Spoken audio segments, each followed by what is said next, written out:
a warm welcome to you. Your presence here is not an accident. It is an alignment. And for those who are returning to this path of inquiry, it is good to have you back. Some elements in nature simply exist. And then there are elements that seem to hold a memory. Not everything that appears valuable holds true worth. Some forms of value are quieter. Some are born of immense stillness. These are the patterns that the earth itself has laid down for us. Not to be possessed, but to be understood, deep within the silence of mountains, deserts, and the quiet places of the world, there are 10 formations of the earth that ask for a certain awareness. Ancient teachings have spoken of them in many ways as eyes of the mountain, tears of the stars, the first breath of the earth solidified. Yet, across all paths of wisdom, there is a shared understanding. The shadows of the mind quiet themselves in their presence. This is not due to some external force, but because they reflect a clarity that dissolves confusion. Tonight, our journey is not into folklore, but into the very nature from which that folklore arose. You are about to be introduced to 10 resonances within the earth that the undisciplined mind cannot easily approach. And once you understand their nature, this awareness becomes a part of you.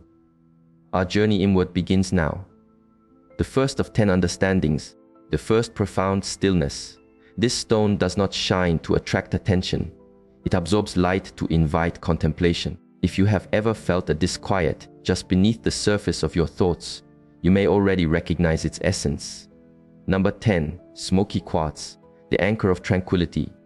Some stones catch the eye with brilliance, others captivate with color, and then there are those that simply invite you to look inward. From the quiet, windswept heartlands of the world, a smoky crystal has been drawn from the earth's embrace for ages. It was not sought for its sparkle, but for a quality few things in nature possess, the ability to hold stillness. This is the nature of smoky quartz. To many it appears as a gentle earth-toned gem with a soft haze. But to those who have connected with its presence, who have observed its effects over time, it is something more. It is a space, not for your reflection, but for observing your own mind. This deep awareness of its properties grew through the centuries as people discovered its grounding presence. In the traditions of those who lived close to the land, this stone became a symbol of resilience, a quiet companion against the inner storms and unseen agitations of life. From the perspective of nature, smoky quartz is a form of crystal changed by the earth's deep, steady energies. Deep underground, the natural forces of the earth alter the crystal's structure over millennia, shifting it from clear to a soft, smoky gray, sometimes nearly black.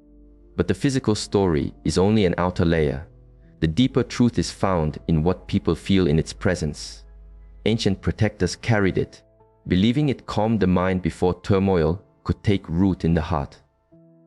Wisdom keepers used it in practices of mental clearing, and in final rites of passage, it was used to help a soul transition peacefully, free from lingering attachments. Smoky quartz has since been discovered around the globe, from Brazil to the mountains of Switzerland, from Madagascar to Colorado. Yet the most profound energetic signatures come from places where they were formed not just by pressure, but by stillness, storm, and silence. Today, most smoky quartz is brought forth through mindful extraction, especially in regions like Madagascar and Brazil, where large formations grow in the earth's quiet spaces. An old way of finding it, however, involved observing the patterns of nature. Some would watch where the morning mist settled longest on the land, trusting it was drawn to the subtle energy of the quartz below. And quite often, their intuition was correct. When shaped and polished, a high-quality smoky quartz displays a gentle dance between shadow and clarity. Some pieces are as pale as smoke on the wind. Others are almost opaque, like a still, deep pool. But if you observe closely, you will often find gentle inclusions inside, like captured breath or a cloud suspended in amber. These are not imperfections. They are signatures of its journey. Modest pieces can be acquired for 10 to 50 years. But the finest, most transparent stones with deep color and unique internal landscapes can be valued at $1,000 to $5,000. especially if they carry the resonance of historic Scottish or Swiss earth. When set into adornments, smoky quartz is often given space, not crowded by other stones. It is not a gem that demands to be seen. It is one that invites you to see.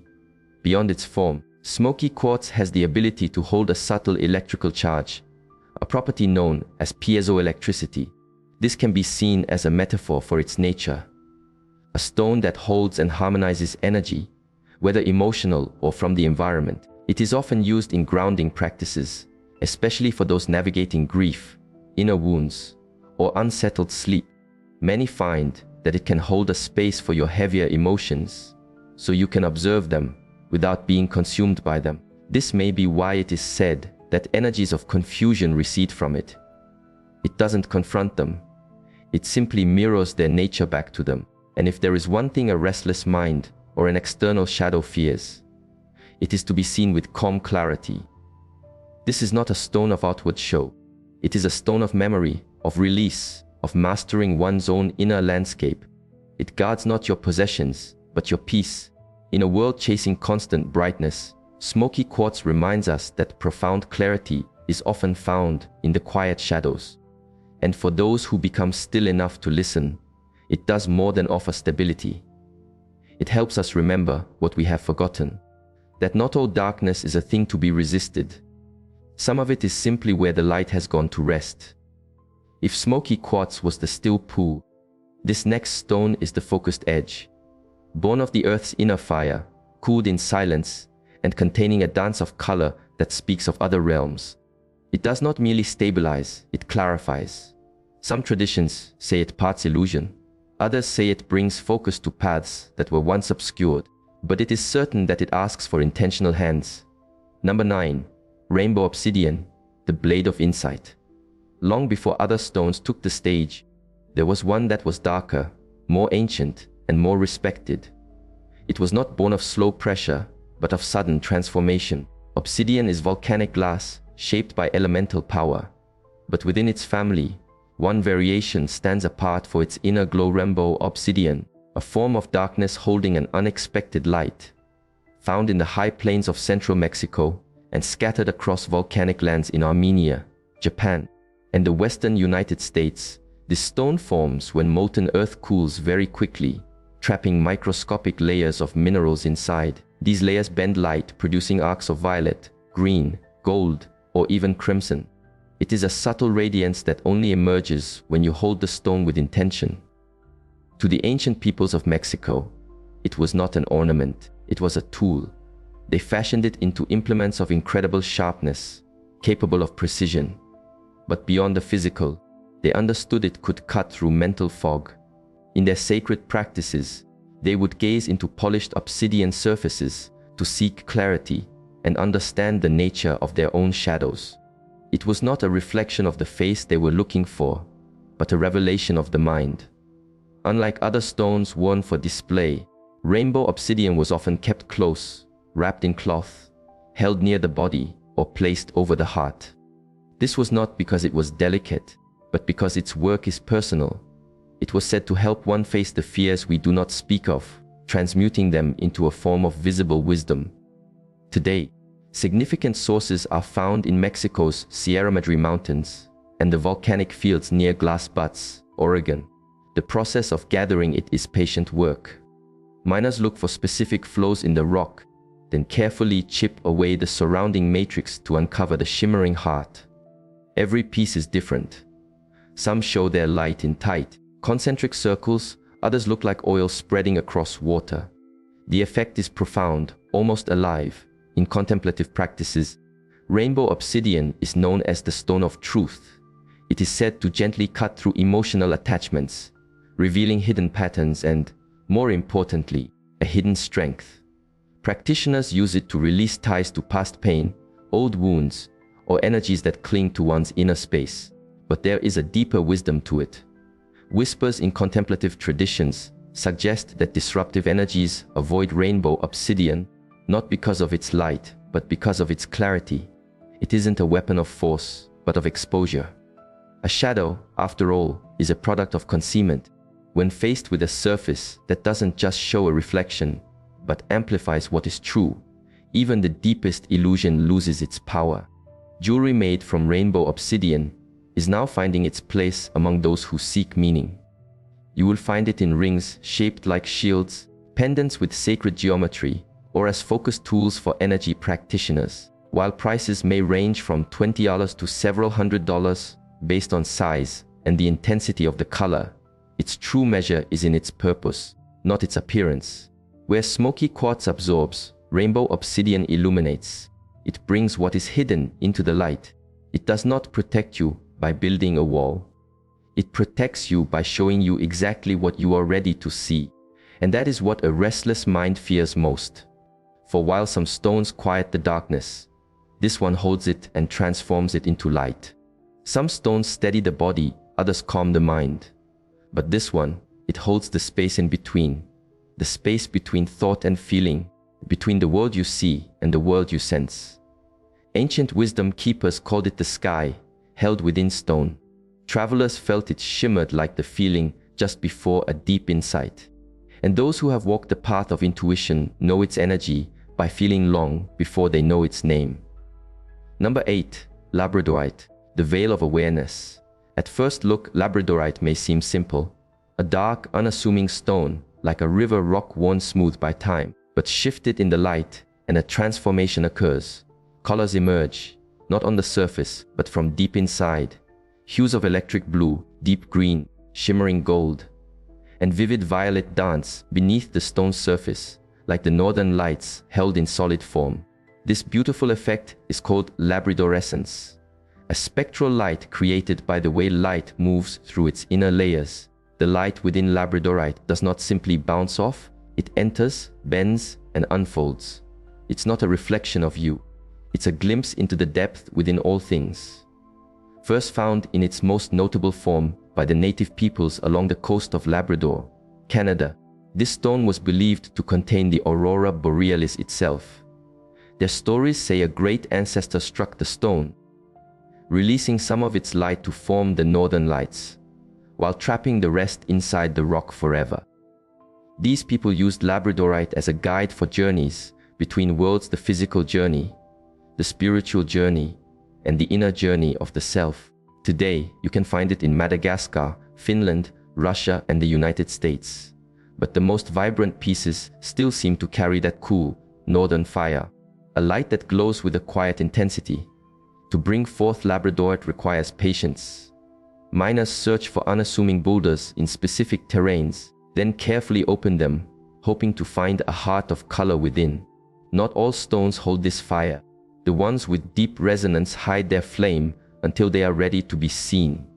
Jewelers shape labradorite to best reveal this inner dance of light. The stone is not meant to sparkle outwardly. It is meant to shift, to suggest, to whisper. It seems to change as you move, surprising you, like a living thing, like a quiet awareness that is watching with you. In the world of metaphysics, labradorite is known as the stone of inner vision, said to guard the threshold between the seen and the unseen. Worn by those who are sensitive to energy, it is used to strengthen one's energy field, enhance intuition, and protect from disharmonious influences. Not just from external noise, but from the internal voices that would drain your spirit or plant seeds of self-doubt. But its true power is transformational. Unlike other stones of protection, labradorite doesn't create a hard barrier. It transforms. It does not push away dissonance, it transmutes it, turning confusion into insight and fear into understanding. It is said that disruptive energies avoid it because it changes their very nature, causing them to lose coherence, like a shadow falling under a shifting light. And so labradorite stands not as a wall, but as a flowing mirror of change. In a world that often demands simple answers, labradorite teaches the wisdom of mystery. In a world that seeks control, it whispers of transformation. And for those who stand at the crossroads of their journey, this stone offers a bridge, not one that shines for others to see, but one that glows from within. Some guardians are loud, some burn brightly, but the most steadfast ones are often silent. This next stone has no shimmer, no flash of light, no invitation. It doesn't try to impress. It simply is, formed from ancient forests buried for millions of years, transformed first to coal, then to a quiet watcher. This stone isn't just ancient. It is wary of false alarms. It offers protection not through power, but through presence. And in its deep silence, nothing that is not invited can remain. Number 7, Jet the Silent Watcher. Jet does not sparkle. It does not glisten. It does not change with the light or show you a fire within. It simply receives light, sound, and presence. And in that profound silence, Jet becomes one of the most powerful and deeply misunderstood stones in the history of human awareness. Found mostly along the sea cliffs of Whitby, England, jet is an organic material formed from ancient trees that fell into dense waters about 180 million years ago, during the time of the dinosaurs. Over vast ages, under incredible pressure, the wood transformed into a deep black, remarkably light substance. It is so light, in fact, that a raw piece can float in salt water. But gathering jet is more like a quiet search than an industrial process. There are no loud machines. Instead, pieces of jet are found within soft layers of rock near coastal areas. In its historic source of Whitby, it often washes ashore after storms, hidden among pebbles and seaweed. Those who know it have learned to walk the shores with patient eyes, looking not for treasure, but for a piece of tangible shadow. A single raw piece fits comfortably in the palm, as dark as coal, yet with a texture as smooth as silk. When cut and polished, jet reveals a gentle sheen, never a sharp gloss. Its presence is unmistakably still. In the world of adornment, jet was famously carved into pieces for mourning in Victorian England, a symbol of quiet dignity. But its story is far more ancient. In old Rome, the historian Pliny noted its unique ability to deter serpents and clarify water. For the Navajo people, jet was a sacred stone of protection, linked to the northern direction and used in ceremonies to dissolve negative influences. In medieval times, beads of jet were sometimes sewn into the garments of children to shield them from unseen energies. Not because the stone projected power, but because the stillness within it was so profound. The value of true jet can vary. Authentic jet from Whitby may range from $50 to $500 for a handcrafted piece, while materials that merely look like jet are widely available. But real jet, formed by nature over eons, feels different in your hand. It is warmer, lighter, and carries a much heavier presence. In a spiritual sense, jet is known for purification and stability, but not in the way of a crystal that actively repels. Jet does not push darkness away. It draws it in. It accepts fear, grief, and worry, absorbing them into its quiet emptiness, offering no reaction. This is why for many healers and guides, jet is not a guardian for the body, but a keeper of the soul. It anchors you. It grounds you. It remembers for you. Some energy practitioners describe jet as a kind of psychic filter. If placed near a person in grief, it can feel as if it grows heavy with unspoken sorrow. For this reason, it must be regularly cleared, not with bright light or water, but with elements of the earth like salt and herbs, allowing it to release the shadows it has held. But ancient wisdom speaks of another kind of disturbance, one not born of human emotion. In esoteric traditions from Europe to the East, it is said that disruptive forces are confused by jet, not because of its resistance, but because of its emptiness. It offers no reflection, no energy to engage with, no fear to amplify. Shadows of the mind feed on vibration, on the frequencies of fear and illusion. Jet offers none. It is a space of spiritual silence, a stone so empty that no disruptive energy can find a foothold. This is why jet is rarely used for flash or glamour. It does not seek attention.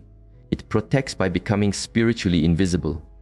For those who walk in places of shadow, healers, counselors, psychics, and guides, jet is the stone that keeps their own energy whole, quietly, and without need for recognition.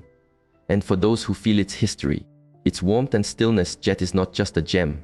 It is a presence, not a shield, but a sentry. And when darkness draws near, this ancient, silent presence will not fight. It will simply hold its ground, unmoved, unbothered, and unbroken. That is the kind of power that restless spirits understand, and the kind we often forget we hold within ourselves. Some stones guard, some warn, but this one bears witness. Forged in the earth, but marked by an echo of sacrifice. This stone does not shine, it gazes. Warriors of old would carry it into challenges not for luck, but so their struggles would not be invisible. Every red mark on its green surface is a reminder, not of pain, but of a profound oath. I see your effort. I stand with you. I will not turn away. Number 6, bloodstone, the compassionate witness. Flecks of deep red suspended in a dark green sea. This is the image that comes to mind with bloodstone. But few understand how long this stone has carried the energy of courage, compassion, and inner strength. This ancient gem was revered from the days of Rome to the wise traditions of India, used by protectors, healers, and mystics not for its appearance, but for its profound awareness. From a geological view, bloodstone is a form of deep green jasper, a type of quartz. It is primarily found in India, Brazil, Australia, and parts of the United States, especially in areas where ancient volcanic processes met with iron-rich earth. It is these traces of iron that create its signature look, a deep green stone marked with splashes of red hematite, often described as resembling drops of blood on a forest floor. Its extraction blends old and new methods. On India's Deccan Plateau, the knowledge of how to find bloodstone deep within basalt rock has been passed down through generations. The work is often done by hand, carefully breaking through the rock to reveal the jasper, then washing it to see its red signature. In Oregon, modern prospectors walk through riverbeds and canyons, using UV light to spot the stone's subtle green presence among the other rocks. When polished, bloodstone reveals its intricate patterns of green and red. Each piece is entirely unique. In jewelry meant for inner work, it is shaped into protective rings, amulets for courage, and pendants that feel like shields. Depending on its quality and origin, a single piece can range from 30 yaw to over 1,000, particularly if it has a beautiful balance of color. But its true story lies beyond the surface. In medieval Europe, a legend arose that bloodstone was formed at the base of the cross, where drops of Christ's blood fell upon the green earth. Monks would carve scenes of compassion into it. Knights would carry it into battle, not for a sense of divinity, but because it was believed to sharpen one's awareness, to help anticipate challenges before they arose. In the old texts of alchemy, bloodstone was connected to selfless service and clear sight, not the ability to see the future, but the ability to see through deception. It was said to help warriors stay centered in the midst of chaos and to give mystics the clarity to distinguish between helpful spirits and mischievous ones. In modern energy work, bloodstone is used for grounding during times of crisis.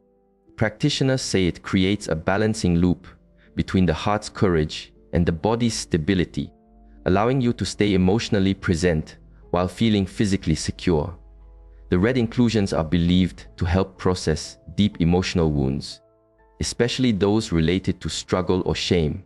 The green part of the stone works to integrate that experience, not by sealing it away, but by turning it into wisdom. But it is the old folklore that speaks the loudest.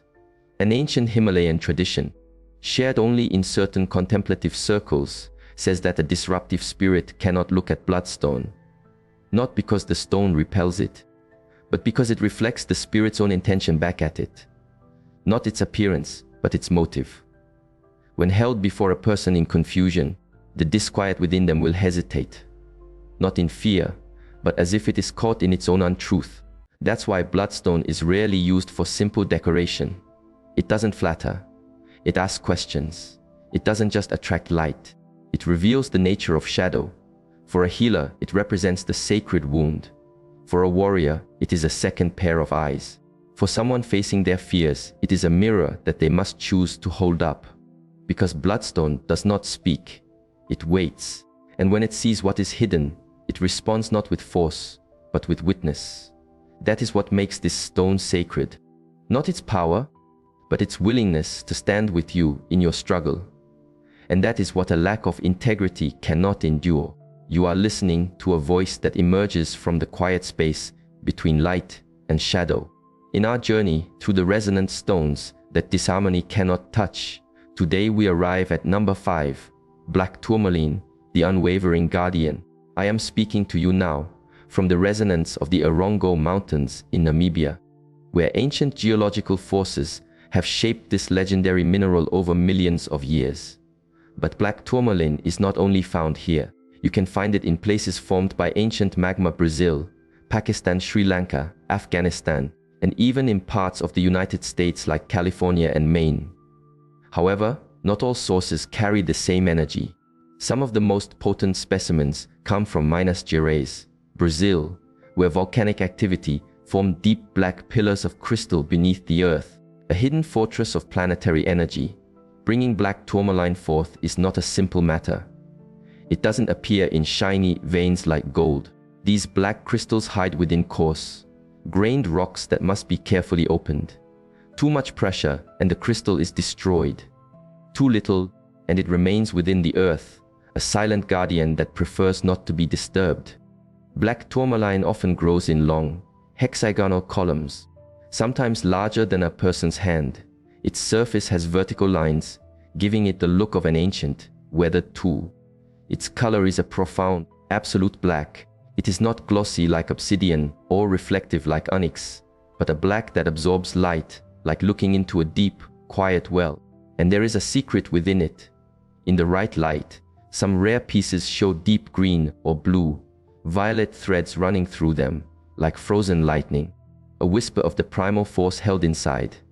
Because it absorbs energy so intensely, black tourmaline has been used for centuries in rituals of protection in Tibetan temples, on Hindu altars, and in European earth-based traditions. Masters of Feng Shui place it near doorways to prevent negative energy from entering a space. To them, it is not just a stone, it is a shield. On the market, raw black tourmaline can be found quite easily. Small pieces might sell for a few dollars, but when shaped into fine jewelry, bracelets, pendants or rings with stones over 10 carats, the price can range from $100 to $300, depending on its origin and craftsmanship. The highest quality pieces from Brazil or Afghanistan can be even more valuable. Yet, its true worth is beyond monetary value. For those who understand energy, black tourmaline is not just an object. It is the final boundary between the soul's peace and the chaos of the outside world. It doesn't just protect, it purifies. Some say that simply holding one in your hand can calm your mind, quiet your inner turmoil, and silence the whispers from the shadows that watch us. You may not believe in external entities, but if you have ever woken in the middle of the night feeling a presence in your room, then perhaps you might understand why some people keep a piece of black tourmaline under their pillow. And that is black tourmaline, the unwavering guardian. A stone not meant to sparkle, but to stand firm, a keeper not of beauty, but of balance. It marks the boundary between us and whatever waits on the other side of the door. In our search for the luminous protectors, the sacred stones that darkness cannot inhabit, we now arrive at number 4, selenite, the blade of light. This isn't merely a crystal, it's a piece of solidified moonlight, and the stories about it stretch across deserts, cathedrals, and quiet rituals lost to time. The name selenite comes from Selene, the Greek goddess of the moon, a fitting name for a crystal that seems to glow even in low light. You will find its most incredible formations in the gypsum caves of Morocco, the salt flats of Mexico, and the great crystal caves of Naka, where enormous pillars of selenite grow like the bones of an ancient giant. Other sources can be found in Australia, Greece, and the American Southwest. But no matter its origin, selenite has a common characteristic. It forms in delicate, fibrous blades, often long and translucent, almost like glass, but never cold to the touch. Hold one up to the light, and you will see lines rippling through it, like the folds of an angel's wing or the quiet waves of a calm sea under a full moon. Some pieces can be over 6 feet long, but even in a small, hand-sized piece, the energy it gives off is unmistakable. Unlike most crystals, selenite does not need to be cleansed. In fact, it is one of the few stones that is believed to cleanse other stones. This fact alone makes it a mystery and a challenge to any energy that thrives in psychic messiness or energetic chaos. Selenite is usually white or pearly, but it can also be found in shades of honey, peach, or pale gold, depending on the minerals around it. Even though it is physically fragile, scoring only a 2 on the Mohs scale of hardness, it has been respected as a tool of great strength in metaphysical practices.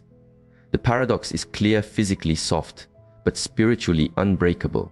In ancient Mesopotamia, temple priests would line the doorways with blades of selenite, believing it prevented negative spirits from entering sacred spaces. In Egyptian tombs, selenite was placed at the head and feet of the dead, acting as a luminous guide for the soul's journey to the afterlife.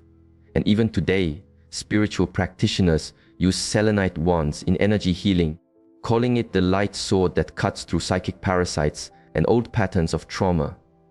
It does this not with violence, but with clarity. It doesn't burn like obsidian or block like tourmaline. It simply dissolves darkness by making it irrelevant. Commercially, selenite is surprisingly easy to find. Small ones, spheres, and carved towers often sell for 10 to 50, while larger, high-quality specimens or sculptures can cost up to 200 or more. But few people realize they are not just buying a beautiful object. They are holding a ritual tool, a symbol of purity that has outlasted entire civilizations. Its availability hides a secret. Selenite cannot be put in water for long. It will dissolve like moonlight on the surface of a pond. Too much rough handling can cause it to break apart. This delicate nature makes it even more sacred. It is a tool that exists only when you treat it with respect. I once stood in a meditation cave in southern Spain where the walls were lined with selenite, like frozen waterfalls. The air felt charged, as if negative thoughts were being swept away before they could even be fully formed. That is the power of selenite. It does not fight the darkness. It makes it meaningless. Demons, if you understand them as forces of confusion, hate clarity. They thrive in the gray areas, in the fuzzy space between emotion and intention. And that is where selenite is most powerful. It is not a weapon to strike with, but a blade that reveals. A blade that tears apart illusion, parts the veils, and leaves you face to face with your own truth. So if you ever feel the weight of something you can't see, a pressure around your thoughts, reach not for fire, but for light. That is selenite, the blade of light, not forged in flame, but crystallized from silence. A weapon of stillness. And in stillness, shadows cannot hide. We have passed through shadows, stone, and light. But now, as we enter the final 3, we arrive at a gem that does not simply protect. It elevates. This is rank number 3, amethyst, the crown of clarity. I have held hundreds of stones in my hands. Relics from volcanoes, fossilized bones, talismans found in forgotten tombs. But few resonate with the quiet authority of amethyst. It is not loud. It doesn't shine like gold or pulse with energy like moldavite. It simply clears the mental fog. Amethyst is a variety of quartz, but do not let that common name mislead you. It is the most royal member of its family. Its name comes from the ancient Greek word amethystos, which means not intoxicated, a clue to its power. The ancients believed this violet crystal could prevent drunkenness, but over time, its meaning deepened from resisting wine to resisting illusion. Geographically, amethyst is found all over the world, in Brazil, Uruguay, Zambia, South Korea, and Russia, especially in the Ural Mountains. But not all amethyst is the same. The deepest royal purples, sometimes with flashes of fiery red, come from the Artigas region of Uruguay, where volcanic geodes are opened like dragon eggs to reveal perfect violet crystals inside. Mining amethyst is less about force and more about respect. These geodes form in ancient lava bubbles, empty spaces where mineral, rich steam solidified into beautiful hexagonal crystals over millions of years. One wrong move, and the entire crystal structure can be fractured. So, the best amethysts are harvested with careful precision, sometimes by hand. When polished, amethyst glows with a range of colors from lavender to deep violet, like shards of a frozen twilight. It is beautiful but mysterious, and there is more than just beauty here. Amethyst has been used in sacred contexts for over 5,000 years. Egyptian pharaohs put it in their burial masks. Catholic bishops still wear amethyst rings as a symbol of humility and spiritual clarity. Tibetan monks carve prayer beads from it, and even now in modern crystal work, it is known as the stone of the third eye. If demons feed on confusion, amethyst starves them. It doesn't push away darkness with raw energy like tourmaline. Instead, it makes you unreachable. It sharpens your thoughts, seals your aura, and centers your spirit like a crown placed gently on your head. In esoteric traditions, this stone is placed over the crown chakra, the gateway to higher consciousness. Practitioners claim it allows the soul to rise above fear, desire, and ego, the very things that darkness uses to get a grip on us. The price of amethyst varies greatly. Small tumbled stones can be found for less than 10, while huge cathedral geodes from South America that are of museum quality can sell for thousands of dollars. Jewelry, quality faceted amethyst ranges from $50 to several $100, depending on its clarity and the depth of its color. But again, its true value is in what it reveals, not in what it costs. In my travels, I have seen amethyst shrines inside mountain monasteries. Once, in a ruined temple near Delhi, I found a small amulet carved from violet quartz buried under charred altar stones. It was as if it had survived fire, earthquake, and the fall of an empire and was still guarding something or someone. If you are ever lost, not in a physical place, but in your own spirit, amethyst is the guide that does not pull you back, but lifts you up above the maze. And that is exactly why darkness fears it. Not all demons have claws. Some come as confusion, self-doubt, and tempting half-truths. But a mind that is crowned with clarity is a mind they cannot enter. This is amethyst, the crown of clarity. Not a weapon, but a throne. And once you wear it, even the shadows will bow. Some stones come from the mountains, others from deep within the earth. But this one fell from the sky. Welcome to rank number 2, Moldavite, the star-born catalyst. To understand Moldavite, you have to look beyond geology and into deep time. This isn't just a crystal. It's a memory of impact, a scar from a collision between the earth and something completely alien. About 15 million years ago, in what is now the Czech Republic, a huge meteor, estimated to be over a kilometer wide, crashed into the Bohemian Plateau with unimaginable force. The impact was so violent that it vaporized the bedrock and sent liquefied silica into the upper atmosphere. There, under the pressure of re-entry and cosmic heat, these droplets cooled in mid-air and rained back down as green glass. That glass was Moldavite. The best pieces are still mined in southern Bohemia and Moravia, near the towns of Ten nad Vltivo and Bednan Rek. Moldavite isn't found in commercial quantities anywhere else. Every piece is a limited remnant of that one impact, a cosmic fingerprint shaped by both earth and sky. Moldavite is usually olive green, mossy, or bottle green in color, sometimes with hints of brown or rare streaks of gold. It forms in irregular, wrinkled shards that look like torn leaf fragments from an alien plant. No two pieces are the same. Its surface is etched by natural weathering over thousands of years. And those grooves, called sculptation, are like star maps written in glass. When held up to the light, Moldavite glows as if it's alive. There's something hypnotic about it. And for centuries, people have felt this. In Celtic lore, it was called the Emerald of the Sky. In medieval times, it was believed to bring prophetic dreams and protect against demonic possession.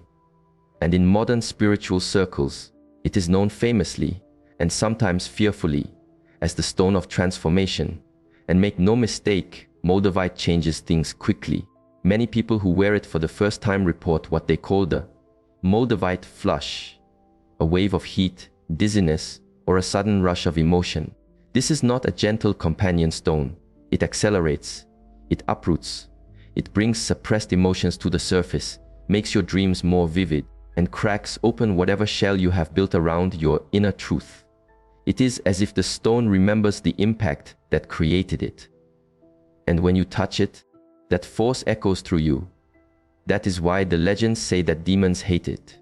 Not because it repels them, but because it transforms the person they are trying to manipulate. It raises your vibration. And high-frequency souls are very, very difficult to bind. You see, demonic forces don't fear fire or swords. They fear awakening. And Moldavite is the matchstick that lights the soul. But be warned, this is not a stone for everyone. It's often said that you don't choose moldavite, it chooses you. Many people report needing to take breaks from it. Some even give it away, unable to handle the energetic shifts it brings. And yet, those who embrace it often speak of radical life changes. Careers ending, relationships dissolving, truth coming to the surface, followed eventually by a new sense of alignment and purpose. The price for moldavite has gone up in recent years as authentic deposits are running out and fake pieces are flooding the market. True moldavite, especially from verified Czech sources, now sells for the $15 to $50 per gram, with large or high clarity pieces reaching hundreds or even thousands of dollars.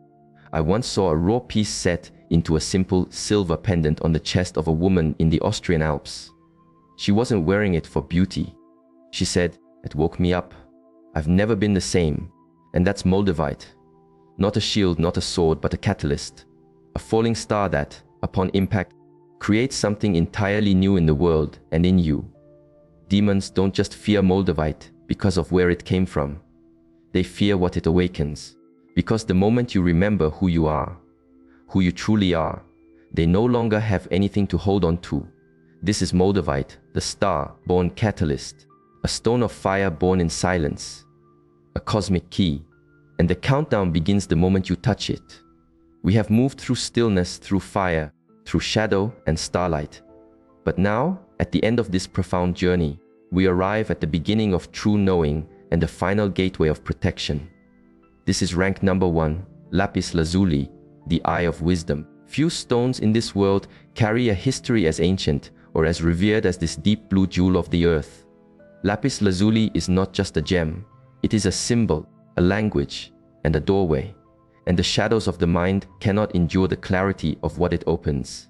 You will find lapis buried in the heart of civilization, in the mountains of Badakhshan, Afghanistan, where it has been mined for over 500 years. From those rugged, windswept cliffs, the ancient world was gifted its first sacred blue, a color not from the sky or the sea, but from deep within the stone.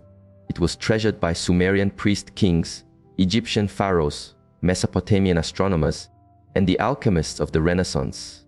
Cleopatra is said to have crushed it into powder for her eyeshadow. Tutankhamun's burial mask was inlaid with it, and the prophets of Babylon carved their prayers into it, believing the words would remain visible even in the afterlife. When you hold a piece of lapis, you are holding both history and mystery.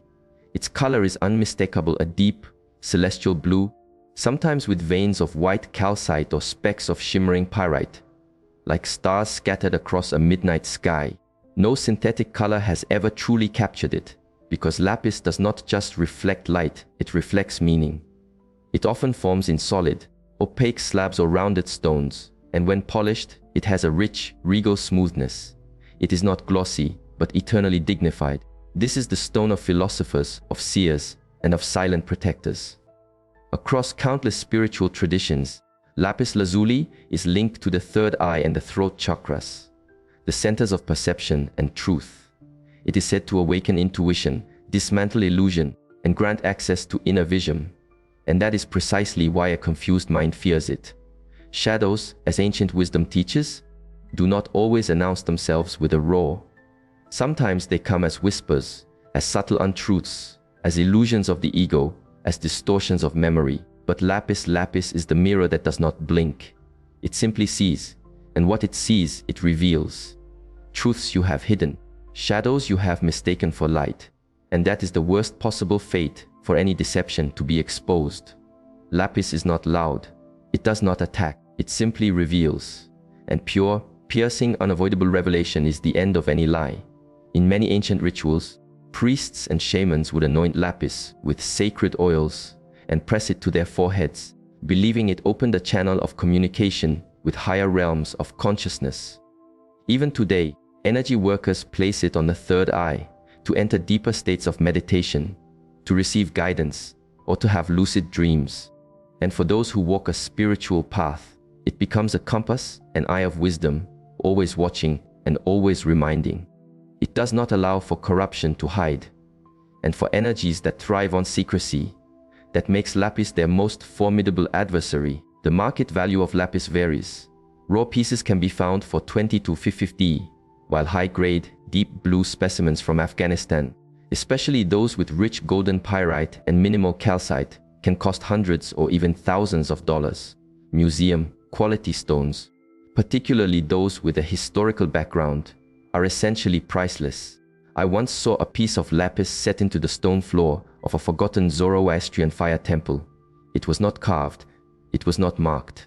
It was simply there, as if it had always been, watching, waiting, and guarding something that was not meant to be disturbed. Because that is what lapis does. It does not just protect you from external demons. It forces you to face your inner ones as well. The parts of you that you have buried, the truths you have ignored, the lies you have told yourself. And in doing so, it sets you free.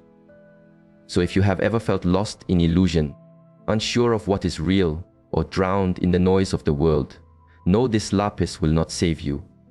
It will show you how to save yourself. This is lapis lazuli, the eye of wisdom, the watcher, the revealer, the final gate. And that is why darkness fears it most of all. And that was only the beginning. If you have journeyed this far, you are not simply curious. You are awakening. The deeper we explore this path, the more profound and empowering the journey becomes. So, if you felt a resonance while listening, you will want to see what is waiting in the next 5 insights. Go ahead and tap the like button. Follow this channel and turn on notifications so you do not miss what comes next. Believe me, the next stone we discuss, even the shadows will not go near it. Until next time, stay aware, stay balanced, and remain centered in your power.